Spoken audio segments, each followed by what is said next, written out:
Hello everyone, जय हिंद। आप सभी का बहुत बहुत स्वागत है फोर्स एकेडमी की इस ऑनलाइन वीडियो सीरीज में।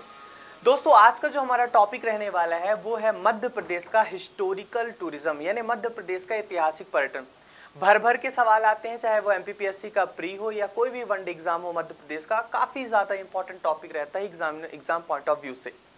सबसे पहले समझते हैं दोस्तों, ये ऐतिहासिक पर्यटन का मतलब क्या है। पर्यटन का मतलब तो आप सभी समझते हैं, ऐसी जगह घूमना जो घूमने में अच्छी लगे आपको, आप इंजॉय कर पाए, उन सभी स्थानों को हम क्या कहते हैं? पर्यटन कहते हैं, टूरिस्ट प्लेस कहते हैं। लेकिन ऐसे पर्यटन स्थल जिनका संबंध इतिहास से है उन्हें क्या कहते हैं? हम हिस्टोरिकल टूरिस्ट प्लेसेस कहते हैं। अब इतिहास से संबंधित पर्यटन स्थल कौन कौन से होते हैं? अरे आप लोगों ने कभी किला घूमा होगा, ये सुनो, किला किससे संबंधित है? किला इतिहास से ही तो संबंधित है। तो मध्य प्रदेश के जितने भी फोर्ट हैं वो किसके अंतर्गत आएंगे? हिस्टोरिकल टूरिस्ट प्लेसेस के अंतर्गत आएंगे। उसके अलावा किले के साथ साथ जितने भी महल होते हैं वो भी किस में आएंगे? वो भी ऐतिहासिक पैटर्न में आएंगे। इसके अलावा दोस्तों जितनी भी गुफाएं हैं, जैसे भीमबेटका की गुफाएं, बाघ की गुफाएं जो कि धार में है, धमनार की गुफाएं जो कि मंदसौर में है, ये जितनी गुफाएं हैं ये भी इतिहास से संबंधित है। जैसा कि आप सभी जानते होंगे कि भीमबेटका का संबंध प्राग ऐतिहासिक काल से है। तो जितने भी मध्य प्रदेश की गुफाएं हैं उनको भी कवर करेंगे। डायरेक्ट क्वेश्चन पूछा जाता है कि XYZ केव्स मध्य प्रदेश के किस डिस्ट्रिक्ट में लोकेटेड है, तो इसको कवर करेंगे। उसके अलावा मध्य प्रदेश की जो प्रमुख समाधि है और मकबरे हैं उनको कवर करेंगे। जैसा कि आप सभी को पता होगा कि झांसी की रानी लक्ष्मीबाई और उनकी जो सहयोगिनी थी झलकारी बाई, उनकी जो समाधि है वो ग्वालियर के फूलबाग में है। इसी तरह आपको पता होगा पेशवा बाजीराव प्रथम की समाधि खरगोन में नर्मदा नदी के किनारे रावरखेड़ी नाम के स्थान पे है। तो इस तरह मध्य प्रदेश के जितने भी समाधि हैं और जितने भी मकबरे हैं उनको भी हम इसी टॉपिक के अंतर्गत कवर करेंगे। इसके अलावा हिस्टोरिकल टूरिस्ट प्लेसेस में एक और टॉपिक आता है और इस टॉपिक का नाम है मध्य प्रदेश के पुरातात्विक स्थल, यानी मध्य प्रदेश के ऐसे प्लेसेस जिनका संबंध किससे है? प्रागैतिहासिक काल से है, उनको भी इस टॉपिक में कवर किया जाता है। लेकिन हम इस टॉपिक को बेहतर होगा जब हम मध्य प्रदेश का प्राचीन इतिहास, ancient history of Madhya Pradesh cover करेंगे, उस वक्त इस टॉपिक को बेहतरीन ढंग से कवर करेंगे। चलिए दोस्तों, सबसे पहले शुरू करते हैं मध्य प्रदेश के प्रमुख किले और महल के साथ। समझ में आई बात दोस्तों? एक बात ये समझ लीजिए, आखिरकार ये किले होते क्या है, तो ध्यान समझिएगा। किला यानी क्या होता है? मान लीजिए कोई राजा रजवाड़ा हुआ करते थे, तो किन्हीं राजाओं का मान लीजिए एक महल है। क्या है दोस्तों? ये एक महल हो गया। फिर राजा या रानी किसी ना किसी धर्म में तो आस्था रखते थे, तो अपने महल, अपने रहवास के आसपास कोई ना कोई मंदिर का निर्माण क्या करते थे। तो मान लीजिए ये कोई क्या हो गई? मंदिर हो गई। और आप सभी को पता है आजकल के 5 स्टार होटल में आपको स्विमिंग पूल्स भी देखने को मिलते हैं। और ये जो महल और ये जो किले हुआ करते थे ये भी तो उनके 5 स्टार होटल ही हुआ करते थे। तो मान लीजिए यहाँ पे क्या हो गया? कोई एक तालाब हो गया, कोई एक लेक हो गया, और ये राजा का रहने का एक पूरा कैंपस है, यानी राजा का एक 5 स्टार होटल है। और अगर इस होटल के चारों तरफ मैं क्या करूं? ऊंची ऊंची सुरक्षा की दीवार खड़ी कर दूं, तो ये पूरा कैंपस क्या कहलाने लगेगा? किला कहलाने लगेगा। यानी एक किले के भीतर आपको बहुत सारे महल देखने को मिल सकते हैं, एक किले के भीतर आपको कुछ मंदिर देखने को मिल सकते हैं, एक किले के भीतर ही आपको बहुत सारे तालाब, झील भी देखने को मिल सकते हैं। तो इस प्रकार की संरचना होती है एक किले की। यानी हम जब भी मध्य प्रदेश के कोई भी किले कवर करेंगे तो उस किले के भीतर और कौन कौन से महल है, कौन कौन से मंदिर है, या फिर और कौन कौन से इंपॉर्टेंट बिल्डिंग्स है, उनको भी हम लोग कवर करते हुए चलेंगे।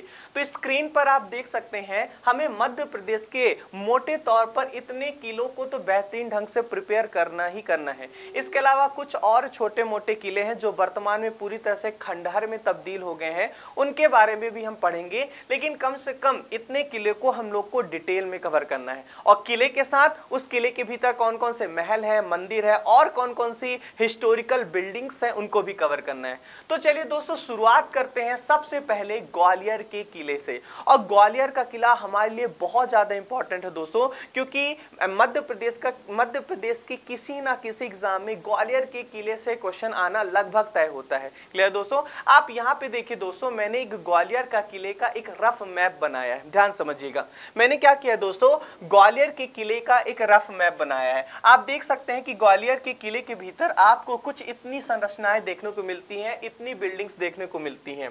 ये जो मैंने बाउंड्री बनाया दोस्तों, ये ग्वालियर के किले की रक्षा दीवार है, सेफ्टी वॉल है। क्योंकि बिना रक्षा दीवार के हम किसी किले को किला कह ही नहीं सकते। किले की पहचान ही है कि जब कैंपस के चारों तरफ ऊंची ऊंची दीवार बना दी जाए। तो ये आपको ये जो दिख रही है दोस्तों, ये जो आप चारों तरफ की जो आउटलाइन दिख रहा है, ये क्या है?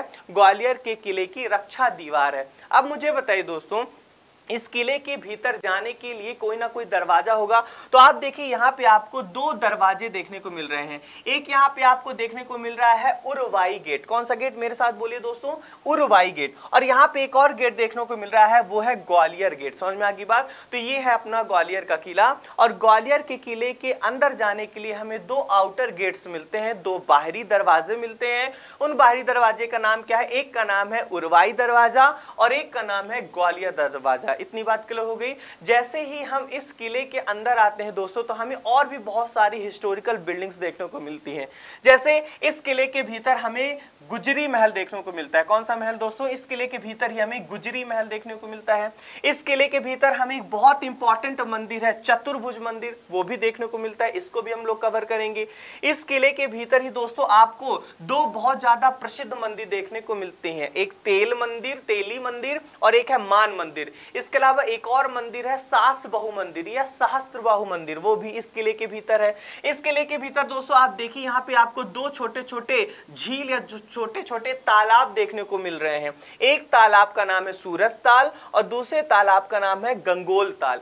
इसी तरह इस किले के भीतर आपको एक गुरुद्वारा देखने को मिल रहा है और इस गुरुद्वारे का नाम है दाता बंदी छोड़ गुरुद्वारा। समझ में आ गई बात? तो इस तरह दोस्तों कुछ स्ट्रक्चर हमें देखने को मिलता है ग्वालियर के किले की। अब हम क्या करते हैं, इस किले के भीतर चलते हैं और किले के अंदर कौन कौन सी ऐतिहासिक इमारतें हैं उनके बारे में जितने भी फैक्ट्स हैं उनको कवर करना शुरू करते हैं। तो सबसे पहले तो मैंने बता ही दिया है कि ग्वालियर के किले के भीतर आपको दो बाहरी दरवाजे मिलते हैं। ग्वालियर के किले के भीतर जब जाते हैं तो आपको वहां पे 5 भीतरी दरवाजे मिलते हैं, लेकिन ग्वालियर के किले के अंदर जाने के लिए कितने बाहरी दरवाजे मिलते हैं? 2। कौन कौन से? मेरे साथ बोलिए एक बार और। ये है, देखिए दोस्तों, ये है उरवाई गेट या उरवाई दरवाजा और ये है ग्वालियर दरवाजा। दोस्तों क्लियर है? चलिए यहाँ पे भी आप देख सकते हैं दोस्तों, यहाँ पे कुछ एक मैप दिखा है। ये देखिए ग्वालियर गेट, मान मंदिर, सास बहू, सूरज कुंड, गंगोल ताल, सिंधिया स्कूल, उरवाई गेट, ये सब दोस्तों ग्वालियर किले के अंदर देखने को मिलते हैं। चलिए दोस्तों हम लोग एक कहानी को समझते हैं कि आखिरकार इस किले का निर्माण किसने कराया, क्योंकि डायरेक्ट क्वेश्चन पूछता है। ध्यान सुनिएगा, कोई भी महल पढ़ेंगे हम, कोई भी किला पढ़ेंगे, उनमें 2-3 फैक्ट्स तो हमें पढ़ना ही पढ़ना है। पहला, वो किला कहाँ है, यानी उसकी लोकेशन क्या है, किस जिले में आता है। दूसरा, उस किले का निर्माण किसके द्वारा कराया गया। ये 2 क्वेश्चन तो आपसे पूछते ही पूछते हैं। तीसरा, उसके अंदर कौन कौन सी ऐतिहासिक इमारतें हैं। अब ध्यान सुनिएगा दोस्तों, अगर आपसे पूछा जाएगा ग्वालियर का किला कहाँ है, ऐसा क्वेश्चन तो बनेगा नहीं, क्योंकि नाम से स्पष्ट है कि ग्वालियर का किला, ग्वालियर दुर्ग ग्वालियर शहर में होगा। या सुनो, दूसरा सवाल ये बनता है आखिरकार इस ग्वालियर के किले का निर्माण किसने कराया। तो ध्यान सुनिए दोस्तों, इस ग्वालियर के किले का निर्माण सूरज सेन के द्वारा करवाया गया था। किसके द्वारा? मेरे साथ एक बार बोल दीजिए, इस ग्वालियर किले का निर्माण किस शासक के द्वारा कराया गया था? सूरज सेन के द्वारा कराया गया था। अगला पूछा जाएगा कि जो ग्वालियर के किले के निर्माता सूरज सेन है, ये किस वंश के शासक थे। तो आपको ध्यान रखना है, कछवाहा राजपूत सरदार थे, यानी किस वंश से संबंधित थे? कछवाहा वंश से संबंधित थे। समझ में आ गई बात? तो पहला क्वेश्चन, ग्वालियर के किले का निर्माण किसने कराया? सूरज सेन ने कराया। सूरज सेन किस वंश के शासक थे? तो कछवाहा वंश के शासक थे। अगला सवाल पूछा जाएगा, किस ग्वालियर के किले का निर्माण किस समय पे हुआ था। तो ध्यान रखिएगा, इस किले का निर्माण 525 ईस्वी में हुआ था। कब हुआ था दोस्तों? इस किले का निर्माण जो है 525 ईस्वी में हुआ था, यानी आज से लगभग 1500-1600 साल पहले। और ध्यान सुनिए दोस्तों, ये किला कितना पुराना है? ये किला लगभग 1500 से 1600 साल पुराना है। फिर भी दोस्तों अगर आप इस किले की फोटो देखेंगे, कितना खूबसूरत किला दिख रहा है, यानी 1500-1600 सालों से भी ये किला खंडहर नहीं हुआ है। ये किला अपने अस्तित्व में है, अस्तित्व के साथ अपनी खूबसूरती को लिए हुआ है। इसलिए ध्यान सुनिएगा दोस्तों, इस किले को हम क्या कहते हैं? भारत का जिब्राल्टर। क्या कहते हैं दोस्तों? मेरे साथ बोलिए, भारत का जिब्राल्टर। तो अगर आपसे पूछा जाएगा कि किस किले को भारत का जिब्राल्टर कहते हैं, तो आपको बोलना है दोस्तों ग्वालियर के किले को। समझ में आ गई बात? अब ध्यान सुनिए, आखिरकार इसे जिब्राल्टर कहते क्यों हैं। आप लोगों ने ज्योग्राफी में जिब्राल्टर जल संधि के बारे में पढ़ा होगा, या सुनो, जो कि स्पेन और मोरक्को के बीच बीच में है, भूमध्य सागर को अटलांटिक महासागर से जोड़ती है। उस जिब्राल्टर प्रायद्वीप की जो चट्टान है वो बहुत ज्यादा मजबूत है, और जब भी मजबूती का नाम आता है तो उसकी तुलना जिब्राल्टर से कर दी जाती है। एक छोटे से एग्जांपल के साथ समझाता हूं। मान लीजिए आप अपने दोस्तों के बीच में बहुत अच्छा क्रिकेट खेलते हैं, तो आपके दोस्त क्या बोलेंगे, ये तो हमारे गांव का, ये तो हमारे गली का क्या है, सचिन तेंदुलकर है। उसी तरह जब मजबूती का नाम आता है तो उसकी तुलना किससे कहते हैं, जिब्राल्टर से। जैसे मान लीजिए मेरे सामने एक दीवार है और ये दीवार बहुत मजबूत है, मैंने इस पे बहुत सारे आघात पहुंचाए, लेकिन ये जो दीवार है वो गिर नहीं रही, तो मैं कहूंगा कि ये दीवार तो जिब्राल्टर के जैसे मजबूत है।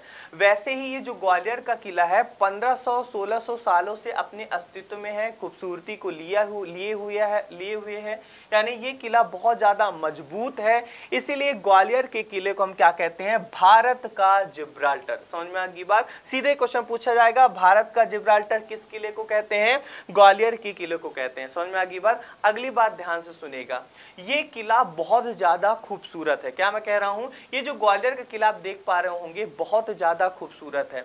इसीलिए मुगल वंश का जो संस्थापक था दोस्तों, कौन था, मुगल वंश का संस्थापक कौन था, बाबर। बाबर ने इस किले के बारे में एक बात कही है। क्या कही है, ध्यान सुनेगा।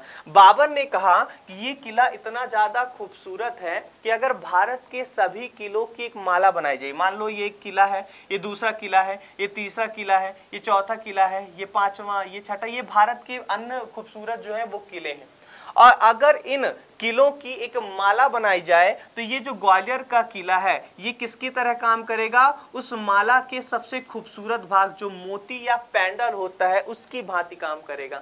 अरे होता है कि नहीं होता, जो माला होता है उसका सबसे खूबसूरत हिस्सा कौन सा होता है, जो पेंडल लटका हुआ होता है वही तो सबसे ज्यादा खूबसूरत होता है। बाबर ने इसकी खूबसूरती से प्रभावित होकर कहा था कि अगर भारत के सारे किलों की एक माला बना दी जाए तो उस माला का सबसे खूबसूरत भाग, यानी उस माला का जो मोती होगा वो कौन होगा, वो ग्वालियर का किला होगा। यानी उसने क्या कहा था ग्वालियर किले के बारे में, ध्यान सुनिएगा। उसने कहा था the pearl in the necklace of Hind. क्या कहा था, ध्यान सुनिएगा, the pearl in the necklace of Hind, the pearl in the necklace of Hind. तो अगर आपसे पूछा जाएगा कि भारत के या मध्य प्रदेश के किस किले के बारे में बाबर ने कहा है the pearl in the necklace of Hind, तो आपको क्या कहना है, ग्वालियर के किले में। भारत का जिब्राल्टर किसे कहते हैं, ग्वालियर के किले को। अब ध्यान से सुनिएगा दोस्तों, जैसे मान के चलिए आप अपने घर में हैं और आप अपने मम्मी के बहुत ज्यादा लाडले हैं, आप मम्मी के बहुत ज्यादा चहीते हैं, प्यारे हैं, तो मम्मी क्या कहेंगी, मम्मी कहेंगी तू तो मेरा सिरमौर है, या सुनो। वैसे ही ये जो ग्वालियर का किला इतना ज्यादा खूबसूरत है, इतना ज्यादा चहीता है कि इसे किलों का सिरमौर कहते हैं। क्या कहते हैं दोस्तों, मेरे साथ बोलिए, किलों का सिरमौर। तो अगर आपसे पूछा जाएगा कि किस किले को किलों का सिरमौर कहते हैं तो आपको कहना है ग्वालियर के किले को किलों का सिरमौर, या फिर इसी को किलों का रत्न भी कहा जाता है। क्या कहा जाता है, किलों का रत्न। तो एक बार मेरे साथ बोल दीजिए, ग्वालियर के किले को किस किस नाम से जाना जाता है, ग्वालियर के किले को किलों का सिरमौर कहा जाता है, किलों का रत्न कहा जाता है, ग्वालियर के किलों को भारत का जिब्राल्टर कहा जाता है। और ग्वालियर के किले की खूबसूरती से प्रभावित होकर मुगल वंश के जो संस्थापक हैं बाबर, उन्होंने कहा था कि ये ग्वालियर का किला the pearl in the necklace of Hind है, यानी भारत में, हिंदुस्तान में जितने भी किले हैं अगर उनकी एक माला बनाई जाए तो ये मोती के समान खूबसूरत है ग्वालियर का किला। इतनी बात समझ में आ गई दोस्तों। तो हम लोगों ने क्या क्या कवर किया, मैंने सबसे पहले बताया कि ग्वालियर के किले का निर्माण सूरज सेन के द्वारा कराया गया था। ग्वालियर का किला 1500-1600 सालों से अपनी मजबूती के साथ, खूबसूरती के साथ खड़ा हुआ है, इसलिए इसकी मजबूती के कारण भारत का जिब्राल्टर कहते हैं। इसकी खूबसूरती के कारण इसे किलों का सिरमौर या किलों का रत्न कहते हैं। बाबर ने इसे the pearl in the necklace of Hind कहा है। क्लियर होगी इतनी बात। अब ध्यान सुनिएगा, ये हमें आखिरकार ये हमें कहां से पता चलता है कि ग्वालियर के किले का निर्माण सूरज सेन के द्वारा करवाया गया था, या सुनो, कोई ना कोई इसका सोर्स होगा जहां से हमें इस बात के बारे में पता चला है। तो ध्यान से सुनिएगा, अकबर के काल का एक ग्रंथ है, अकबर के काल में एक ग्रंथ लिखा गया था और उस ग्रंथ का नाम है कुलियात ए ग्वालियर। क्या, कौन सा ग्रंथ है, मेरे साथ एक बार बोल दीजिए। अकबर के काल के ग्रंथ है, उस ग्रंथ का नाम है कुलियात ए ग्वालियर। और इस कुलियात ए ग्वालियर को किताब को लिखा किसने है, तो वो लिखा है फजल अली शाह ने। और इसी कुलियात ए ग्वालियर किताब से हमें पता चलता है कि इस ग्वालियर के किले का निर्माण सूरज सेन के द्वारा कराया गया था। एक कथाओं के अनुसार यह भी माना जाता है कि सूरज सेन को चर्म रोग था। क्या था? जो स्किन डिसीज होती है, सूरज सेन चर्म रोग से पीड़ित थे। उन्होंने बहुत सारे ट्रीटमेंट लिए लेकिन उनका जो स्किन डिसीज है वो क्योर नहीं हो रहा था। अब उनकी मुलाकात एक ऋषि से हुई थी और उन ऋषि का नाम था गालव ऋषि। और गालव ऋषि से जब सूरज सेन ने अपने चर्म रोग की समस्या बताई तो इन गालव ऋषि ने कुछ उपाय बताए कि राजा आप इन उपाय को अपनाइए, आप इन उपाय को अपनाने के साथ ही आपके चर्म रोग ठीक हो जाएंगे। सूरज सेन गालव ऋषि के द्वारा बताए गए उपायों को अपनाते हैं और उन उपाय से दोस्तों सूरज सेन का जो चर्म रोग होता है वो ठीक हो जाता है। और कहा जाता है कि इन्हीं गालव ऋषि के सम्मान में, क्या ध्यान सुनिएगा, इन्हीं गालव ऋषि के सम्मान में सूरज सेन के द्वारा ग्वालियर शहर बसाया गया। और ग्वालियर में एक पहाड़ी हुआ करती है, उसका नाम है गोपाचल पहाड़ी। कई बार इसे गोपांचल भी बोल देते हैं या केवल गोपाचल भी बोल देते हैं। तो सूरज सेन ने गालव ऋषि के सम्मान में ग्वालियर की गोपांचल पहाड़ी में ग्वालियर के किले का निर्माण कराया। क्या क्या पढ़ लिया हम लोगों ने, एक बार फिर सुनिए। अगर आपसे पूछा जाएगा कि ग्वालियर किले का निर्माण किसने कराया, सूरज सेन ने कराया। कब कराया? 525 एनो डोमिनी में कराया। सूरज सेन किस वंश के शासक थे? कछवाहा वंश के शासक थे। इस बारे में हमें बात कहां से पता चलती है? तो कुलियात ग्वालियर नामक किताब से पता चलती है, जो कि अकबर के काल का ग्रंथ है और इसके लेखक फजल अली शाह है। किस पहाड़ी में बना हुआ है? गोपांचल पहाड़ी में बना हुआ है। इतनी बात क्लियर होगी दोस्तों। चलिए अब ध्यान सुनिए एक बात मैं क्या कहने जा रहा हूं। मैंने सबसे पहले बताया कि इस किले का निर्माण किसके द्वारा कराया गया है? इस किले का निर्माण सूरज सेन के द्वारा कराया गया है। और ये जो सूरज सेन है किस वंश के शासक है? सूरज सेन कछवाहा वंश के शासक हैं। यानी ग्वालियर के किले पर सबसे पहले किस वंश का अधिकार रहा? सबसे पहले कछवाहा वंश का अधिकार रहा। क्लियर है? फिर कछवाहा वंश के बाद दोस्तों ये जो किला है, ये जो कछवाहा वंश के बाद ये जो किला है दोस्तों, ये तोमर वंश के शासकों के पास आ गया था। किसके पास आ गया था? तोमर वंश के शासकों के पास आ गया था। और तोमर वंश के एक बहुत महान शासक थे मान सिंह तोमर। क्या नाम था? मान सिंह तोमर। और इन्हीं मान सिंह तोमर के द्वारा ही दोस्तों ग्वालियर के किले के भीतर बहुत सारी ऐतिहासिक इमारतों का निर्माण कराया गया था। तो अगर आपसे पूछा जाएगा ग्वालियर के किले का आरंभ में किस वंश के शासकों के अधीन था? ग्वालियर का किला कछवाहा वंश के अधीन था। उसके बाद तोमर वंश के अधीन था। उसके बाद ये जो किला है दोस्तों कुछ समय तक ये तुर्की यानी जो दिल्ली सल्तनत था, दिल्ली सल्तनत के अधीन था। दिल्ली सल्तनत के बाद दोस्तों ये जो किला है ये मुगलों के अधीन हो गया था। किस वंश के शासकों के अधीन हो गया था? जब मुगल आए तो मुगलों ने इस किले पर अपनी विजय स्थापित कर ली थी और ये किला मुगलों के अधीन हो गया था।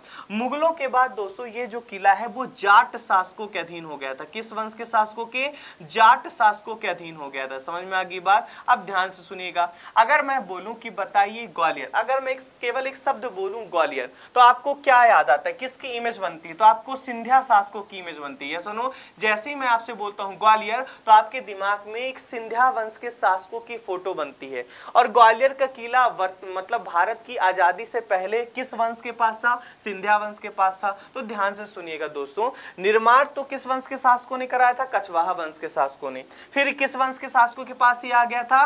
जाट वंश के शासकों के पास आ गया था। या सुनो, अब जाट वंश के एक शासक हुआ करते थे दोस्तों, जाट वंश के एक शासक हुआ करते थे, उनका नाम था लोकेंद्र सिंह जाट। क्या नाम था? लोकेंद्र सिंह जाट। क्या नाम था? एक शासक हुआ करते थे, उन शासक का नाम था लोकेंद्र सिंह जाट। और इन लोकेंद्र सिंह जाट पर एक सिंधिया शासक थे, उनका नाम था महादजी सिंधिया। क्या नाम था? मेरे साथ बोलिए, महादजी सिंधिया। महादजी सिंधिया ने इन लोकेंद्र सिंह जाट पर आक्रमण किया। कब आक्रमण किया था? आप सभी को पता है 1761 में तृतीय पानीपत का युद्ध होता है। और तृतीय पानीपत के युद्ध के बाद महादजी सिंधिया ग्वालियर के एक शासक थे लोकेंद्र सिंह जाट, उन पर आक्रमण करते हैं और आक्रमण करके ग्वालियर के किले पर सिंधिया वंश की जो आधिपत्य है या सत्ता है उसकी स्थापित कर देते हैं। समझ में आ गई बात? तो मैंने क्या क्या कहा, ध्यान सुनिएगा। ग्वालियर किले का निर्माण सूरज सेन के द्वारा कराया गया, यानी ग्वालियर आरंभ में किस वंश के शासकों के अधीन था? कछवाहा वंश के शासकों के अधीन था। फिर ये ग्वालियर का किला दिल्ली सल्तनत के अधीन आ गया। साथ ही साथ फिर कुछ समय के लिए तोमर वंश के शासकों के अधीन था ग्वालियर का किला, और तोमर वंश के एक शासक थे मान सिंह तोमर, और इन मान सिंह तोमर के द्वारा ही ग्वालियर के किले के भीतर बहुत सारी ऐतिहासिक इमारतों का निर्माण भी कराया गया, जिसकी चर्चा हम आगे करेंगे। तोमर वंश के बाद ये मुगलों के अधीन हो गया, मुगलों के बाद ये दोस्तों जाट शासकों के अधीन हो गया ग्वालियर का किला, और एक जाट शासक थे, उनका नाम था लोकेंद्र सिंह जाट, और लोकेंद्र सिंह जाट पर महादजी सिंधिया ने आक्रमण किया और ग्वालियर के किले पर सिंधिया वंश की क्या कर दी, सत्ता को स्थापित कर दी। अब यहां से आपसे दो प्रकार के सवाल पूछे जाएंगे। एक सवाल ये पूछा जाएगा कि बताइए ग्वालियर के किले पर आधिपत्य किस सिंधिया शासक ने स्थापित किया। तो ध्यान रखिएगा, अगर इस प्रकार का सवाल पूछेगा कि ग्वालियर किला किस शासक ने जीता था, क्या सवाल पूछेगा, ग्वालियर का किला किस शासक ने जीता था लोकेंद्र सिंह जाट को हराकर, तो ध्यान रखिएगा महादजी सिंधिया। कौन थे, महादजी सिंधिया। लेकिन अगर आपसे बोलेगा कि ग्वालियर के किले को या ग्वालियर को किसने अपनी राजधानी बनाई, यानी ग्वालियर को किस सिंधिया शासक ने अपनी राजधानी बनाई, तो वो थे दोस्तों दौलत राव सिंधिया। कौन थे, दौलत राव सिंधिया। तो यहां से दो प्रकार के क्वेश्चन बनते हैं, बिल्कुल कंफ्यूज मत होइएगा। पहला क्वेश्चन बनता है कि किस सिंधिया शासक ने ग्वालियर के किले को जीता था, लोकेंद्र सिंह जाट को हराकर, तो महादजी सिंधिया ने जीता था। अगला सवाल बनेगा कि ग्वालियर को राजधानी किसने बनाई थी सिंधिया राजवंश की, तो दौलत राव सिंधिया ने। समझ में आ गई बात। ये रही दोस्तों थोड़ी सी इस ग्वालियर के किले के इतिहास के बारे में कहानी। क्या क्या हम लोगों ने कवर कर लिया, फिर सुनिए। ग्वालियर किले का निर्माण सूरज सेन के द्वारा कराया गया, 525 ईस्वी में कराया गया। ग्वालियर आरंभ में कछवाहा वंश के शासकों के अधीन था, कछवाहा के बाद दिल्ली सल्तनत तोमर वंश के शासकों के अधीन था, फिर मुगलों के अधीन रहा। मुगलों के बाद यह किला जाट शासकों के अधीन रहा। लोकेंद्र सिंह जाट को महादजी सिंधिया ने हराया और महादजी सिंधिया ने पहली बार इस ग्वालियर के किले को सिंधिया वंश के अधीन किया। क्लियर दोस्तों। चलिए, जैसा कि मैंने पहले ही बताया है कि किला एक कैंपस होता है, और ऐसा कैंपस जिसके चारों तरफ सेफ्टी वॉल होती हैं। इस किले के भीतर हमें कुछ इतनी महत्वपूर्ण इमारतें या ऐतिहासिक इमारतें देखने को मिलती हैं। 80 खंबा बावड़ी, दाताबंदी छोड़ गुरुद्वारा, मान मंदिर, शास्त्रबाहु मंदिर, तेली मंदिर, चतुर्भुज मंदिर, गुजरी महल। इसके अलावा इस किले के भीतर आपको सिंधिया स्कूल भी देखने को मिलता है। इस किले के भीतर ही आपको दोस्तों सूरज ताल और गंगोल ताल नाम के दो छोटे छोटे तालाब भी देखने को मिलते हैं। तो अगर आपसे पूछा जाएगा किस किले के भीतर, किस किले के भीतर सूरज ताल, क्या किस किले के भीतर सूरज ताल और गंगोल ताल, किस किले के भीतर सूरज ताल और गंगोल ताल नाम की दो झीलें या छोटे छोटे तालाब हैं, तो आप बोलेंगे ग्वालियर के किले के भीतर। अब हमें करना क्या है दोस्तों, हमें इन सबको कवर करना है। 80 खंबा बावड़ी पढ़ेंगे, देखेंगे इसके बारे में क्या इंपॉर्टेंट फैक्ट है, कैसे सवाल पूछे जा सकते हैं, फिर दाताबंदी छोड़ गुरुद्वारा, इस तरह इन सभी टॉपिकों के करके कवर करते हैं। सबसे पहले कवर करते हैं दोस्तों 80 खंबा बावड़ी। बावड़ी यानी क्या होता है दोस्तों, आप सभी को पता होगा। बावड़ी यानी होता है दोस्तों एक छोटा सा तालाब कह लें या छोटा सा कुआं कह लें जिसमें पानी भरा होता है, उसे क्या कहते हैं, बावड़ी कहते हैं। अच्छा, इस बावड़ी से मुझे एक टॉपिक याद आ रहा है, तो यहीं पे ध्यान से सुन लीजिए। अगर आपसे बोला जाएगा बावड़ी का शहर किसे कहते हैं, क्या कहते हैं, बावड़ी का शहर, तो ध्यान रखिएगा बावड़ी का शहर चंदेरी को कहते हैं। किसे कहते हैं, चंदेरी, जो कि किस जिले में आता है, अशोकनगर जिले में आता है। क्लियर होगी इतनी बात, ध्यान सुनिएगा। 80 खंबा बावड़ी से पहला सवाल पूछा जाएगा, कहां है, ग्वालियर में है। ग्वालियर में भी कहां पे है, ग्वालियर के किले के भीतर है। समझ में आ गई बात। अब इसे 80 खंबा क्यों कहते हैं, क्योंकि आप यहाँ पे देखेंगे दोस्तों इस प्रकार के यहाँ पे कुछ पिलर बने हुए हैं। ये तो होगी बावड़ी जिसमें पानी भरा हुआ है, और इसके चारों तरफ क्या है, खंभे बने हुए हैं, पिलर बने हुए हैं। और कितने पिलर हुआ करते थे, तो कहा जाता था कि 80 पिलर हुआ करते थे, इसीलिए इस बावड़ी को 80 खंबा बावड़ी कह दिया गया। अब ध्यान से सुनिएगा दोस्तों, बावड़ी है तो बावड़ी का काम किस रूप में होगा, पानी के लिए होगा। लेकिन जब मुगल शासक जहांगीर हुआ करता था, जब मुगल बादशाह जहांगीर बना, तो जहांगीर ने इस बावड़ी को एक कैद खाने, एक जेल के रूप में उपयोग लिया। आप बोलेंगे सर इस बावड़ी को जेल के रूप में कैसे इस्तेमाल किया जा सकता है, तो आप देखिए दोस्तों इस बावड़ी के अंदर छोटे छोटे काल कोठरी बने, छोटे छोटे जेल बने हैं, और इन्हीं जेलों में कैदियों को कैद किया जाता था। समझ में आ गई बात। अब ध्यान सुनिए, मैं इतना जोर क्यों दे रहा हूं कि अस्सी खंबा बावड़ी एक जेल हुआ करती थी जहांगीर के टाइम में, उसका एक कारण है। जहांगीर ने क्या किया था दोस्तों, ध्यान समझिएगा। जहांगीर ने सिख धर्म के जो छठे गुरु थे, और सिख धर्म के जो छठे गुरु थे दोस्तों, उनका नाम हुआ करता था गुरु हरगोविंद सिंह। क्या हुआ करता था? गुरु हरगोविंद सिंह।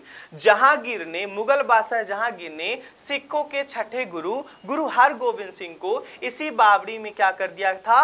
कैद कर दिया था। समझ में आ गई बात। और कहते हैं जब जहांगीर ने इन भगवान को, ये भगवान ही है, सिख धर्म के जो 10 गुरु हैं सारे देवताएं हैं, अवतार हैं, इन भगवान को, गुरु हरगोविंद सिंह को जब जहांगीर ने इस कैद खाने में कैद कर दिया था, तो जहांगीर को सपने आने लगे। कहते हैं एक फकीर जहांगीर के सपने में आने लगा और कहने लगा कि आप इस जिन भगवान को, जिन हरगोविंद सिंह को कैद किए हो, उनको फौरन आजाद करो, अदरवाइज क्या होगा, मैं तुम्हारा पूरा साम्राज्य नष्ट कर दूंगा। जहांगीर की रातों की नींद हराम हो गई, दिन का चैन खत्म हो गया, और जहांगीर को मजबूरी में दोस्तों गुरु हरगोविंद सिंह को आजाद करना पड़ा। और गुरु हरगोविंद सिंह के पास जब जहांगीर गया, जहांगीर ने कहा गुरु जी हम आपको आजाद कर रहे हैं। गुरु हरगोविंद सिंह ने कहा कि मैं अकेले आजाद नहीं होऊंगा।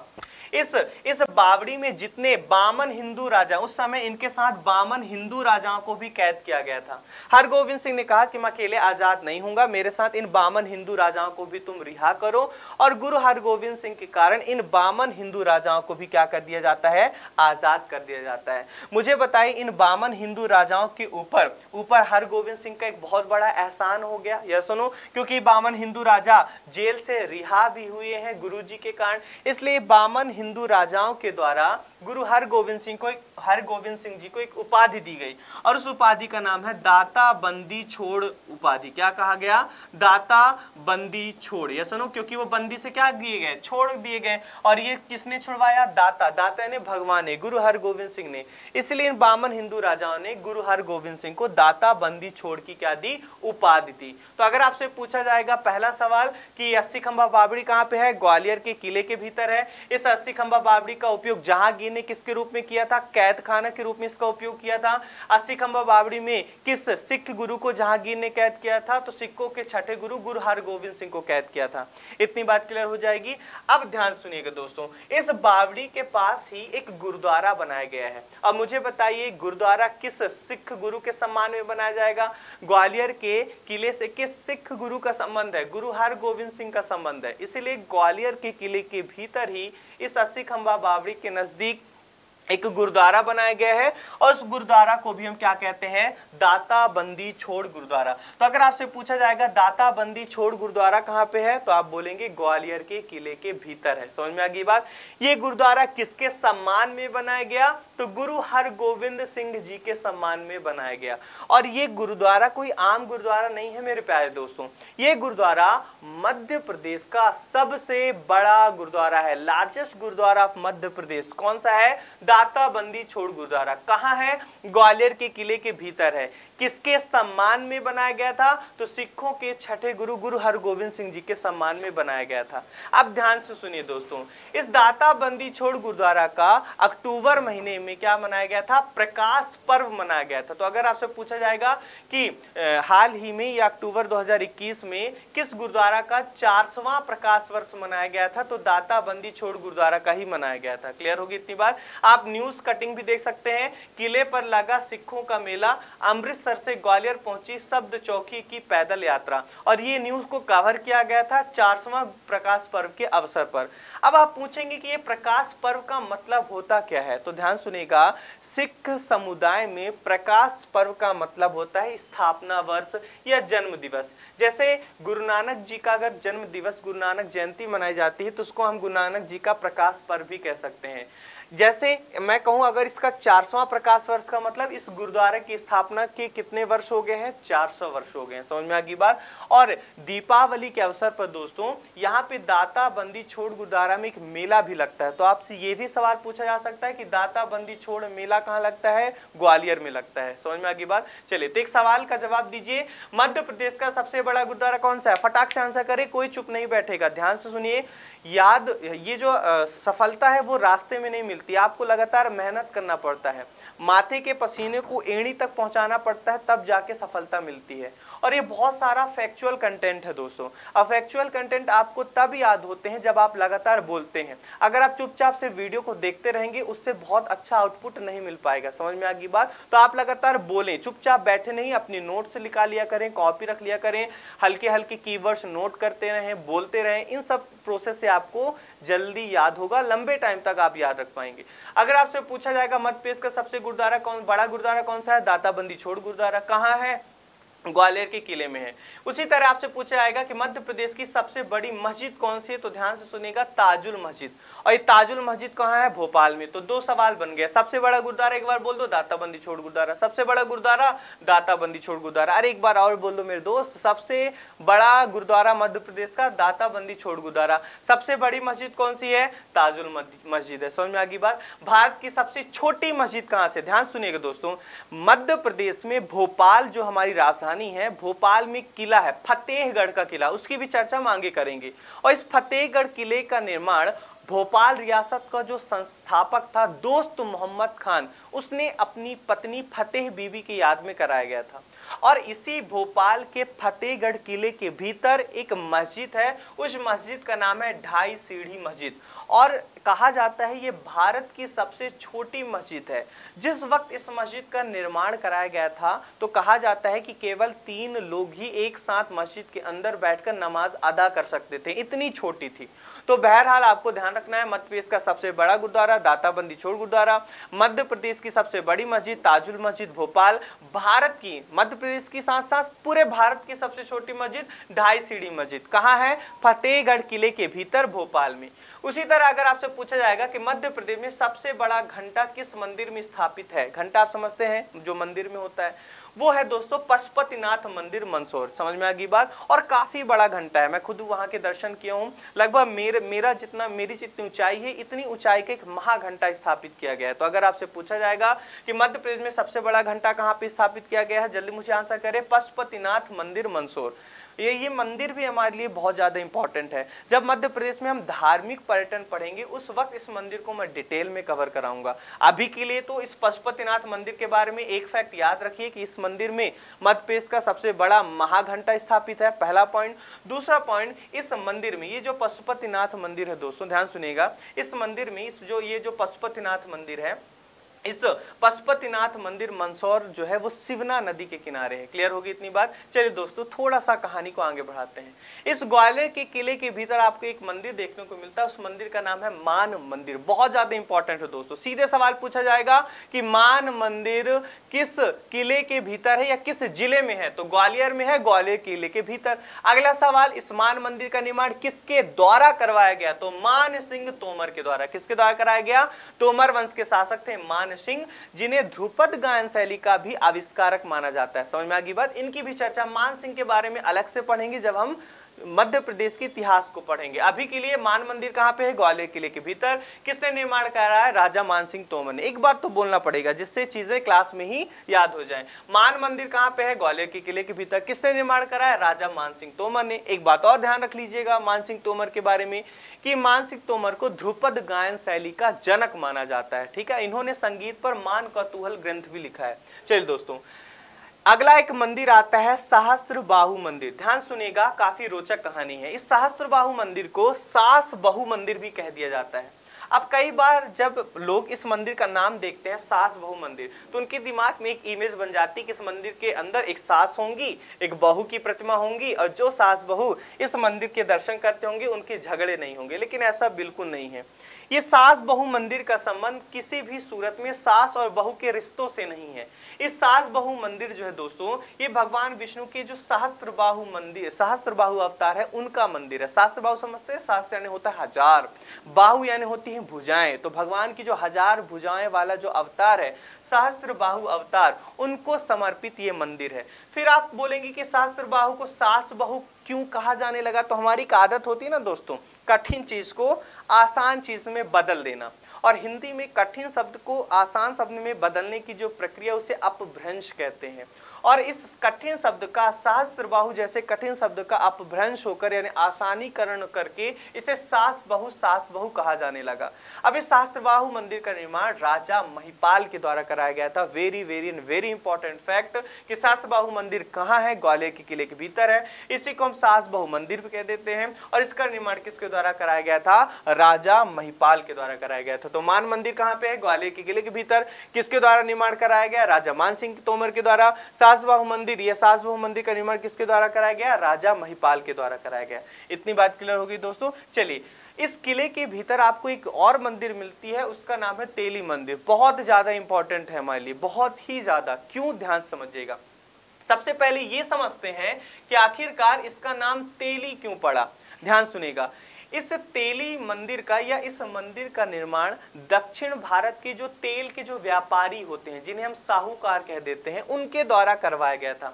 चूंकि इस मंदिर का निर्माण तेल के व्यापारियों ने करा था, इसीलिए इस मंदिर का नाम क्या पड़ गया, तेली मंदिर पड़ गया। इस मंदिर का निर्माण कब कराया गया, वो समय क्या था, तो लगभग 8वीं से 9वीं शताब्दी के मध्य इस तेली मंदिर का निर्माण कराया गया था। अगली बात ध्यान से सुनिए दोस्तों, ये जो तेली मंदिर है ये भगवान विष्णु, शिव और शक्ति यानी मातृका यानी माता दुर्गा को समर्पित है। लेकिन फिर भी हमें इन 3 भगवान में से एक भगवान को चुनना हो कि ये मंदिर किसको समर्पित है, तब हम भगवान शिव की तरफ जाएंगे।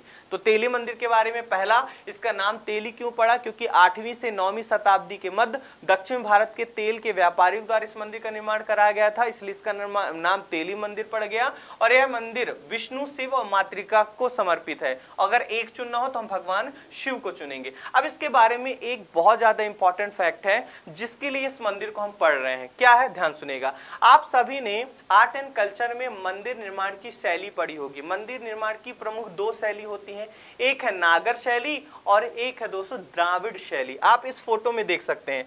अगर आप लोगों ने साउथ इंडियन मूवी देखी होगी तो आपको साउथ इंडियन मूवी में जो मंदिर का जो स्टाइल है ना दोस्तों, कुछ इस प्रकार का दिखता है। और मंदिर के इस निर्माण शैली के स्टाइल को, टेम्पल आर्किटेक्चर को कहते हैं द्राविड़ शैली। क्या कहते हैं, मेरे साथ बोलिए दोस्तों, इसको कहते हैं हम लोग द्राविड़ शैली। उसी तरह अगर आप यहाँ देखेंगे हमारे तरफ नॉर्थ इंडिया की तरफ, हमारे मध्य प्रदेश के एरिया में जो मंदिर बनते हैं कुछ इस शैली में बनते हैं और इसे कहते हैं नागर शैली। क्लियर है। तो ये कौन सी है, दक्षिण भारत के मंदिर है द्राविड़ शैली में, और ये कौन से मंदिर है, उत्तर भारत के मंदिर है नागर शैली में। अब आप क्या करें दोस्तों, इस मंदिर को देखें, मुझे बताइए ये मंदिर आपको किसके तरह दिख रहा है, उत्तर भारत की तरह दिख रहा है कि दक्षिण भारत की तरह दिख रहा है। क्लियर कट दिख रहा है दोस्तों। चूंकि इस मंदिर का निर्माण दक्षिण भारत के तेल के व्यापारियों के द्वारा करवाया गया था, इसीलिए उनके द्वारा जिस प्रकार के मंदिर बनाई जाती थी उसका प्रभाव यहाँ पे बन गया। यानी किस शैली में बन गया, द्राविड़ शैली में। पूरी तरह से द्राविड़ शैली में तो नहीं, आप देखिए पूरी तरह से द्राविड़ शैली ये वाली मंदिर है, ये पूरी तरह से द्राविड़ शैली है, लेकिन ये वाली पूरी तरह से द्राविड़ शैली नहीं है, ये आंशिक द्राविड़ शैली है। और खास बात यह है दोस्तों, उत्तर भारत में तो नागर शैली में मंदिर बनते हैं, ये तो क्लियर हो गया। ये उत्तर भारत में आंशिक द्राविड़ शैली में, पार्सली द्राविड़ स्टाइल में निर्मित एकमात्र मंदिर है। तो अगर आपसे पूछा जाएगा कि उत्तर भारत में आंशिक द्राविड़ शैली में निर्मित एकमात्र मंदिर कौन सी है, तो आपको क्या बोलना है, तेली मंदिर। तो तेली मंदिर से क्या क्या सवाल पूछा जाएगा, ध्यान सुनिएगा। पहला तो लोकेशन पूछेगा, तो आप बोलेंगे ग्वालियर के किले में। तेली नाम क्यों पड़ा, क्योंकि तेल के व्यापारियों के द्वारा 8वीं से 9वीं शताब्दी के मध्य बनवाया गया था। किसको समर्पित है, तो विष्णु, शिव और मातृका को समर्पित है। एक चुनना हो तो भगवान शिव को चुनेंगे। और खास बात क्या है कि यह मंदिर जो है आंशिक द्राविड़ शैली में निर्मित उत्तर भारत की एकमात्र मंदिर है। समझ में आ गई बात दोस्तों। चलिए, उसके अलावा इस किले के भीतर आपको एक चतुर्भुज मंदिर मिलता है। चतुर्भुज मंदिर भगवान विष्णु के चतुर्भुज अवतार, शंख, चक्र, गदा और पद्म होता है ना भगवान शिव के चतुर्भुज अवतार, और उन्हीं चतुर्भुज अवतार का एक मंदिर है ग्वालियर के किले के भीतर, उसका नाम है चतुर्भुज मंदिर। अब ध्यान सुनेगा, इस चतुर्भुज मंदिर के बारे में सबसे इंपॉर्टेंट बात क्या है, ध्यान सुनेगा। इस चतुर्भुज मंदिर में प्रवेश करने के लिए एक दरवाजा होगा, या सुनो, और उस दरवाजे का नाम है चतुर्भुज मंदिर दरवाजा।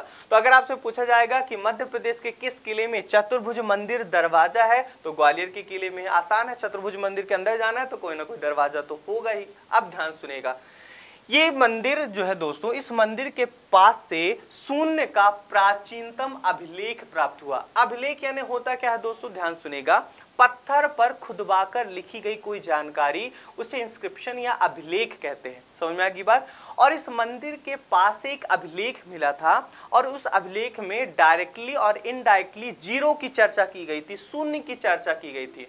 और ऐसा माना जाता है कि यह भारत में शून्य का सबसे पुराना इंस्क्रिप्शन है, सबसे पुराना अभिलेख है, ओल्डेस्ट इंस्क्रिप्शन इन इंडिया। समझ में आ गई बात। तो अगर आपसे पूछा जाएगा कि मध्य प्रदेश के किस स्थल से शून्य का प्राचीनतम अभिलेख प्राप्त हुआ है, तो आप बोलेंगे ग्वालियर के किले से। और ग्वालियर के किले में भी कहां पे दोस्तों, चतुर्भुज मंदिर के करीब से। समझ में आ गई बात। ये देखिए दोस्तों, चतुर्भुज मंदिर के करीब ये बोर्ड लगा हुआ है मध्य प्रदेश टूरिज्म बोर्ड का, और इसमें लिखा है the oldest extinct zero in Gwalior region, यानी ग्वालियर इस किले के भीतर शून्य का प्राचीनतम जो साक्ष्य है वो प्राप्त होता है। तो क्या क्या ध्यान रखना है, पहला चतुर्भुज मंदिर ग्वालियर के किले के भीतर है, चतुर्भुज मंदिर दरवाजा ग्वालियर के किले में है, शून्य का प्राचीनतम अभिलेख इसी मंदिर के करीब से प्राप्त हुआ था। समझ में आ गई बात। हालांकि ये जो शून्य का प्राचीनतम अभिलेख जो इस मंदिर के करीब से प्राप्त हुआ था उसे सबसे पुराना माना जाता था, लेकिन पाकिस्तान में दोस्तों बक्साली पांडुलिपि मिला है जो कि तक्षशिला से मिला है। अब वर्तमान में इसे सबसे पुराना अभिलेख माना जाता है शून्य का। समझ में आ गई बात। तो चतुर्भुज मंदिर के पास से क्या प्राप्त हुआ है, जल्दी मुझे आंसर करें। चतुर्भुज मंदिर के पास से शून्य का प्राचीनतम अभिलेख प्राप्त हुआ है। क्लियर है।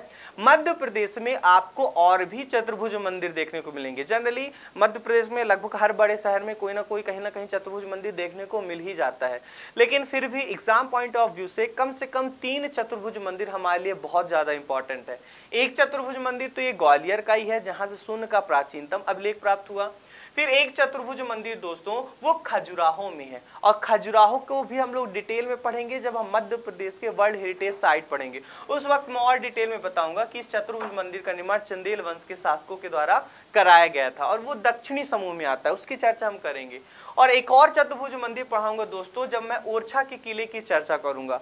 और ये जो चतुर्भुज मंदिर है ओरछा का, इसका निर्माण मधुकर शाह बुंदेला के द्वारा करवाया गया था। तो आपको कितने चतुर्भुज मंदिर याद रखना है एग्जाम पॉइंट ऑफ व्यू से, 3। कौन कौन से, एक ग्वालियर का चतुर्भुज मंदिर, एक खजुराहो का चतुर्भुज मंदिर और एक ओरछा का चतुर्भुज मंदिर। एक बार मेरे साथ बोल दीजिए कितने चतुर्भुज मंदिर आपको कम से कम ध्यान रखना है, 3। ग्वालियर का चतुर्भुज मंदिर, ओरछा का चतुर्भुज मंदिर और खजुराहो का चतुर्भुज मंदिर। क्लियर है। और शून्य का प्राचीनतम अभिलेख कहां से प्राप्त हुआ है, इस ग्वालियर वाले चतुर्भुज मंदिर के करीब से प्राप्त हुआ है। क्लियर है दोस्तों। तो अगर आपसे एक सवाल भी पूछा जाए कि मध्य प्रदेश के किस स्थल से शून्य का सबसे प्राचीन शिलालेख प्राप्त हुआ है, तो आप क्या बोलेंगे, ग्वालियर। ग्वालियर में भी कहां, चतुर्भुज मंदिर से। क्लियर होगी इतनी बात। चलिए फिर अगर जैसे मैंने बताया कि एक जो फोर्ट होता है, जो किला होता है, किले के अंदर बहुत सारे आपको और भी हिस्टोरिकल बिल्डिंग्स देखने को मिलती हैं। इस किले के भीतर आपको एक खूबसूरत महल देखने को मिलता है और इस महल का नाम है गुजरी महल। कौन सा महल, गुजरी महल। तो एक बार मेरे साथ बोल दीजिए, अगर आपसे पूछा जाएगा गुजरी पैलेस मध्य प्रदेश के किस फोर्ट में लोकेटेड है, तो आप बोलना है ग्वालियर के किले के अंदर गुजरी महल है। अब ध्यान सुनिएगा दोस्तों, इस गुजरी किले के बारे में कुछ इंपॉर्टेंट फैक्ट, बहुत इंपॉर्टेंट है, ध्यान से समझिएगा। मैं एक ब्लैंक स्लाइड लेता हूँ, वहां पे समझाता हूँ। मैंने आपको बताया दोस्तों ये जो किला है कछवाहा राजपूत सरदारों के द्वारा बनाया गया था। फिर कछवाहा राजपूत सरदारों के बाद ये तुर्की यानी दिल्ली सल्तनत के अधीन हुआ, मुगलों के अधीन हुआ, तोमर वंश के अधीन था। ये ग्वालियर का किला किसके अधीन था कुछ समय के लिए, तोमर डायनेस्टी के रूलर्स के अंदर था। और तोमर वंश के एक शासक आते हैं मान सिंह तोमर। क्या आते हैं, मान सिंह तोमर। इन मान सिंह तोमर की चर्चा मैंने अभी अभी की कि इन्हें दोस्तों ये संगीत बहुत बड़े संगीतक थे, ध्रुपद गायन शैली के जनक माना जाता है। और इन्हीं मान सिंह तोमर ने संगीत पर मान कौतूहल नाम की ग्रंथ भी लिखी है। इनको डिटेल में चर्चा करेंगे जब हम मध्य प्रदेश का इतिहास पढ़ेंगे। इन मान सिंह तोमर की एक प्रेमिका हुआ करती थी और उस प्रेमिका का नाम था दोस्तों मृगनयनी। क्या नाम था, मृगनयनी, मृगनयनी गुज्जर। क्या नाम था, मैकनयनी गुज्जर। समझ में आ गई बात। मान सिंह तोमर की एक प्रेमिका हुआ करती थी और उन प्रेमिका का नाम क्या था, मृगनयनी गुज्जर। और इसी मृगनयनी गुज्जर के लिए मान सिंह तोमर ने ग्वालियर के किले के भीतर एक महल बनवाया। उस महल को ही क्या कह देते हैं, गुजरी महल। क्या कहते देते हैं मेरे दोस्त, उसी महल को हम कह देते हैं गुजरी महल। क्लियर है। अब ध्यान सुनिएगा, मैंने क्या कहा, मैंने कहा कि तोमर वंश के एक शासक है मान सिंह तोमर, उनकी एक प्रेमिका थी मृगनयनी गुजरी, और मृगनयनी गुज्जर के लिए मान सिंह तोमर ने एक महल बनवाया और उसी महल को हम क्या कह देते हैं, गुजरी महल। अच्छा, मुझे इस चीज की जानकारी कहां से प्राप्त हुई कि इन दोनों का प्रेम प्रसंग चलता था। तो इनके प्रेम प्रसंग में दोस्तों एक किताब भी लिखी गई है, एक उपन्यास भी लिखी गई है और उस उपन्यास का नाम है मृगनयनी। और इस इसको किसने लिखा है? तो वृंदावन लाल वर्मा ने लिखा है। किसने लिखा है दोस्तों? इसे लिखा है वृंदावन लाल वर्मा। तो आपको क्या क्या ध्यान रखना है? अगर आपसे पूछा जाएगा कि गुजरी महल कहाँ पे है? ग्वालियर किले के भीतर है। किसने बनवाया? मान सिंह तोमर ने निर्माण कराया। इस गुजरी महल के इन राजा मान सिंह तोमर और मृगनयनी के प्रेम प्रसंग के बारे में कौन सा उपन्यास लिखा गया है? तो मृगनयनी उपन्यास लिखा गया है। किसने लिखा है? तो वृंदावन लाल वर्मा ने। इतनी बातें आपको ध्यान रह जाएंगी। चलिए दोस्तों, हम लोग थोड़ा सा कहानी को अपन आगे बढ़ाते हैं। अब जब मैंने आज की क्लास को शुरू किया तो मैंने आप लोग को बताया कि ग्वालियर के किले के भीतर जाने के 2 दरवाजे होते हैं। किसी ना किसी किले के अंदर, कोई भी किला हो, उसके अंदर जाने के दरवाजे तो होंगे कि नहीं होंगे? बिल्कुल होंगे दोस्तों। अब ध्यान सुनिएगा, इस ग्वालियर, मान लीजिए ग्वालियर का किला है, इस ग्वालियर के किले के अंदर जाने के लिए 2 बाहरी दरवाजे हैं। एक दरवाजे का नाम मैंने बता ही दिया था, ग्वालियर गेट है। क्या है? एक दरवाजे का नाम है ग्वालियर गेट, ग्वालियर दरवाजा। और एक दरवाजे का नाम है दोस्तों उरवाही दरवाजा। क्या नाम है? उरवाही। कौन सा दरवाजा? उरवाही दरवाजा। समझ में आ गई बात? तो ग्वालियर के किले के भीतर जाने के कितने दरवाजे हैं? 2 बाहरी दरवाजे हैं। एक है ग्वालियर दरवाजा और एक है दोस्तों उरवाही दरवाजा। इसके अलावा ग्वालियर के किले के जब हम अंदर चले जाते हैं तो किले के अलग अलग हिस्सों में पहुंचने के लिए भी अलग अलग दरवाजे हैं। जैसे मैंने बताया था, ग्वालियर किले के भीतर एक चतुर्भुज मंदिर है जहां से शून्य का प्राचीनतम अभिलेख प्राप्त हुआ। यह सुनो। और इस मंदिर पे जाने के लिए भी दोस्तों एक दरवाजा है और उस दरवाजे को क्या कह देते हैं? चतुर्भुज मंदिर दरवाजा। क्या कह देते हैं? चतुर्भुज मंदिर दरवाजा। क्लियर है? फिर मैंने बताया इस ग्वालियर के किले के भीतर ही आपको गुजरी महल देखने को मिलता है। क्या मिलता है? गुजरी महल। अब इस गुजरी महल के अंदर जाने के लिए भी एक दरवाजा होगा, उसे क्या कह देंगे? गुजरी महल दरवाजा। क्या कह देंगे उसे कह देंगे हम गुजरी महल दरवाजा। क्लियर है दोस्तों? अब ध्यान सुनिएगा, इस किले के भीतर एक और दरवाजा है, उसे कहते हैं हाथी फोड़ दरवाजा। क्या कहते हैं दोस्तों? उसे कहते हैं हाथी फोड़ दरवाजा। इस किले के भीतर एक और दरवाजा है, उसे कहते हैं आलमगीर दरवाजा। कौन सा दरवाजा? उसे कहते हैं आलमगीर दरवाजा। समझ में आ गई बात? तो ग्वालियर के किले के भीतर आपको इतने महत्वपूर्ण दरवाजे मिलते हैं। 2 बाहरी दरवाजे मिलेंगे, एक का नाम है ग्वालियर गेट और एक का नाम है उरवाही गेट। और कुछ भीतरी दरवाजे मिलेंगे, जैसे आपको एक मिलेगा चतुर्भुज मंदिर दरवाजा, आपको एक मिलेगा गुजरी महल दरवाजा, आपको एक मिलेगा हाथी फोड़ दरवाजा, आपको एक मिलेगा आलमगीर दरवाजा। समझ में आ गई बात? और एक और दरवाजा आपको मिलेगा, उसका नाम है हिंडोला दरवाजा। कौन सा? हिंडोला दरवाजा। अब यहां से आपसे क्वेश्चन सीधे पूछा जाएगा कि बताइए उरवाही गेट का संबंध मतपेश की किस किले से है? तो आंसर करें ग्वालियर किले से। उरवाही गेट का संबंध मतपेश की किस किले से है? तो ग्वालियर किले से है। कितने बाहरी दरवाजे हैं? 2। एक ग्वालियर दरवाजा है और एक उरवाही दरवाजा है। कितने दरवाजे हैं अंदर, यानी भीतरी दरवाजे कितने हैं? तो 5 है। कौन कौन से? चतुर्भुज मंदिर में जाने के लिए चतुर्भुज मंदिर दरवाजा, गुजरी महल में जाने के लिए गुजरी महल दरवाजा, उसके अलावा हाथी फोड़, आलमगीर और हिंडोला दरवाजा। कौन कौन से? हाथी फोड़, आलमगीर और हिंडोला दरवाजा। अब सीधे ध्यान रखना है दोस्तों, पूछेगा हाथी फोड़ दरवाजा कहाँ पे? ग्वालियर किले में। अब इतने दरवाजे को लंबे टाइम तक याद रख पाना ये खुद में चैलेंज है, तो इसका एक मैं जुगाड़ बताता हूँ। ध्यान सुनिएगा दोस्तों, मेरे साथ आप दिमाग में एक इमेजिनेशन बनाते जाइएगा। क्लियर है? ध्यान सुनिएगा। आपके सामने क्या है? एक बहुत बड़ा दरवाजा है। क्या है? आपके सामने एक बहुत बड़ा दरवाजा है, बन गई दिमाग में पिक्चर। और एक सामने एक हाथी है। सामने क्या है? एक हाथी है। वो हाथी ने क्या किया? दौड़ते दौड़ते उस दरवाजे की तरफ जा रहा है, उस दरवाजे को जोर से टक्कर मार दिया। तो मुझे बताइए, जब दरवाजे को एक हाथी ने टक्कर मारा तो उस हाथी के आलम बिगड़ गए। उस हाथी के क्या हो गए? आलम, सेहत यानी स्थिति क्या हो गई? बिगड़ गई। समझ में आ गई बात? तो हाथी किस पे टक्कर मारा?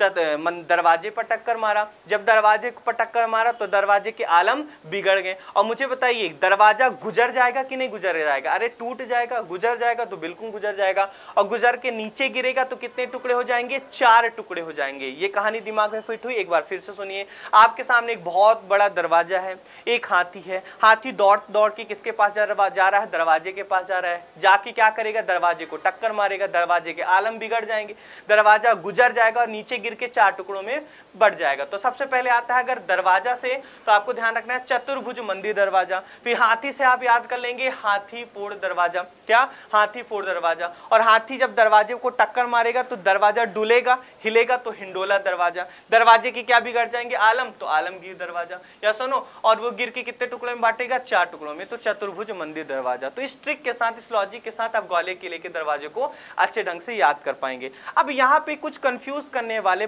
फैक्ट्स हैं। क्या क्या है ध्यान सुनेगा। अगर आपसे बोलेगा हाथी फोर्ट दरवाजा तो अभी अभी मैंने बताया है ग्वालियर के किले में है, लेकिन हाथी महल बोलेगा तो मांडू में है। ध्यान सुनेगा, हाथी फोर्ट दरवाजा ग्वालियर किले में। मेरे साथ अभी याद करिए, आंख बंद करिए, हाथी फोर्ट दरवाजा ग्वालियर किले में। एक बार और बोलिए, हाथी फोर्ट दरवाजा ग्वालियर किले में। लेकिन अगर आपसे बोलेगा हाथी महल मांडू में, एक बार मेरे साथ और बोलिए, हाथी महल कहाँ पे है? मांडू में। हाथी फोर्ट दरवाजा ग्वालियर में, हाथी महल कहाँ पे है? मांडू में। उसी तरह आपको एक केव देखने को मिलेगी, हाथी खाना गुफा। कौन सी गुफा? हाथी खाना गुफा। और मैं जब आपको गुफाएं पढ़ाऊंगा उस वक्त मैं पढ़ाऊंगा कि जो धार जिला है, धार जिले में कुक्षी तहसील में 5 गुफाओं का एक ग्रुप है, 5 गुफाओं का एक समूह है और उसे कहते हैं बाघ की गुफाएं। और बाघ की गुफाओं में जो दूसरे नंबर की गुफा है उसी को हम कह देते हैं हाथी खाना गुफा। तो ध्यान सुनिए, हाथी फोर्ट दरवाजा ग्वालियर में, हाथी महल मांडू में, हाथी खाना गुफा बाघ की गुफाओं में से एक है और ये धार में है। और केवल हाथी दरवाजा बोलेगा, हाथी फोर्ट दरवाजा ग्वालियर में, और केवल हाथी दरवाजा तो ये नरसिंहपुर में एक स्थान है, बरमान घाट वहां पे है। तो इतनी बातें याद रह जाएंगी। मेरे साथ बोलिए, हाथी फोर्ट दरवाजा ग्वालियर में, हाथी महल मांडू में, हाथी खाना गुफा ये बाघ की गुफा है, हाथी दरवाजा दोस्तों ये नरसिंहपुर में बरमान घाट है वहां पे। उसी तरह अगर आपसे बोलेगा हिंडोला दरवाजा तो ग्वालियर में, हिंडोला महल वो मांडू में, और हिंडोला तोरण बोलेगा तो ग्यारसपुर नाम की एक जगह है वित्सा में वहां पे। तो इस स्लाइड को ध्यान से समझ लीजिए, एक बार मेरे साथ फिर बोल दीजिए जिससे अभी याद हो जाए। हाथी फोर्ट दरवाजा ग्वालियर में, अरे सबको बोलना है, कोई चुपचाप नहीं रहेगा। हाथी फोर्ट दरवाजा ग्वालियर में, हाथी महल मांडू में, हाथी खाना गुफा बाघ की दूसरी गुफा, हाथी दरवाजा बरमान घाट नरसिंहपुर, हिंडोला महल कहाँ पे है? मांडू में, हिंडोला दरवाजा कहाँ पे है? ग्वालियर किले में, और हिंडोला तोरण कहाँ पे है? ग्यारसपुर वित्सा में।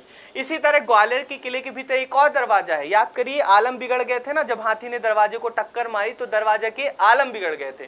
तो एक आलमगीर दरवाजा तो आपको ग्वालियर के किले में देखने को मिलता है और एक आलमगीर दरवाजा आपको मांडू के किले में भी देखने को मिलेगा। तो ये स्लाइड जरूर आप ध्यान रखिएगा दोस्तों, इसका 2-3 बार रिवीजन करिएगा, वीडियो के इस हिस्से को आप 2-3 बार जरूर देख लेंगे। क्लियर दोस्तों? चलिए अब कुछ अगला पॉइंट्स हम लोग कवर करते हैं, ध्यान समझिएगा।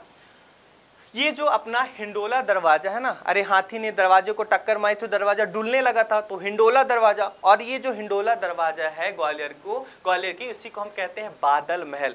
क्योंकि ये जो दरवाजा है दोस्तों ये महल के जैसे दिखता है और इसका नाम बादल क्यों रखा? क्योंकि इसका निर्माण, ये जो हिंडोला गेट का निर्माण या हिंडोला दरवाजे का निर्माण राजा मान सिंह तोमर के चाचा बादल सिंह के द्वारा कराया गया था। तो ध्यान रखिएगा, एक बादल महल हिंडोला गेट जो ग्वालियर का उसी को हम बादल महल कहते हैं, एक बादल महल आपको रायसेन में मिलेगा। समझ में आ गई बात? चलिए दोस्तों, अब इस तरह हम लोगों ने ग्वालियर किले के लगभग सारे हिस्सों को कवर कर लिए हैं। अब कुछ ग्वालियर में और भी महल हैं, जैसे ग्वालियर में एक बहुत खूबसूरत महल देखने को मिलेगा जय विलास पैलेस, उसी तरह आपको मिलेगा मोती महल, उसी तरह आपको मिलेगा ग्वालियर के भीतर ही विक्टोरिया भवन, उसी तरह आपको एक बहुत खूबसूरत प्लेटफॉर्म दिखेगा तालाब के बीच में, उसे बोलते हैं बैजा ताल। इन सारे पॉइंट्स को हम लोग क्या करेंगे दोस्तों, कल की क्लास में कवर करेंगे। क्लियर है? तो आज के लिए इतना ही, क्योंकि ज्यादा वीडियो लेंथी हो जाएगी थोड़ी, तो आज के लिए इतना ही। आज हम लोगों ने ग्वालियर के किले को पढ़ा, रिवीजन जरूर करते रहिएगा, एक बार 2x में लगा के वीडियो जरूर देख लेंगे। क्या क्या मैंने बताया ध्यान सुन लीजिए। ग्वालियर किले का निर्माण कछवाहा वंश के शासक सूरजसेन के द्वारा कराया गया था, 525 ईस्वी में कराया गया था। वो किताब कौन सी थी जिसे पता चल रहा है तो हमें कुलियात ग्वालियर था। कौन सी किताब है, किसने लिखी है? फजल अली शाह ने लिखी है।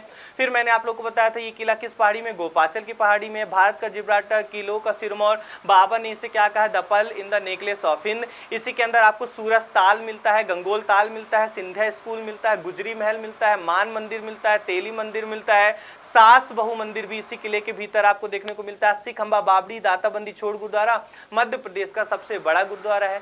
2 बाहरी दरवाजे हैं, ग्वालियर गेट और उरवाई गेट। इस तरह और भी बहुत सारे फैक्ट हैं जिनको आप रिवाइज कर लीजिएगा। कल की क्लास में हम ग्वालियर के कुछ महल पढ़ेंगे, फिर बाकी के किलों को कवर करेंगे। जय हिंद दोस्तों, तब तक के लिए हंसते रहिए, मुस्कुराते रहिए। Thank you everyone.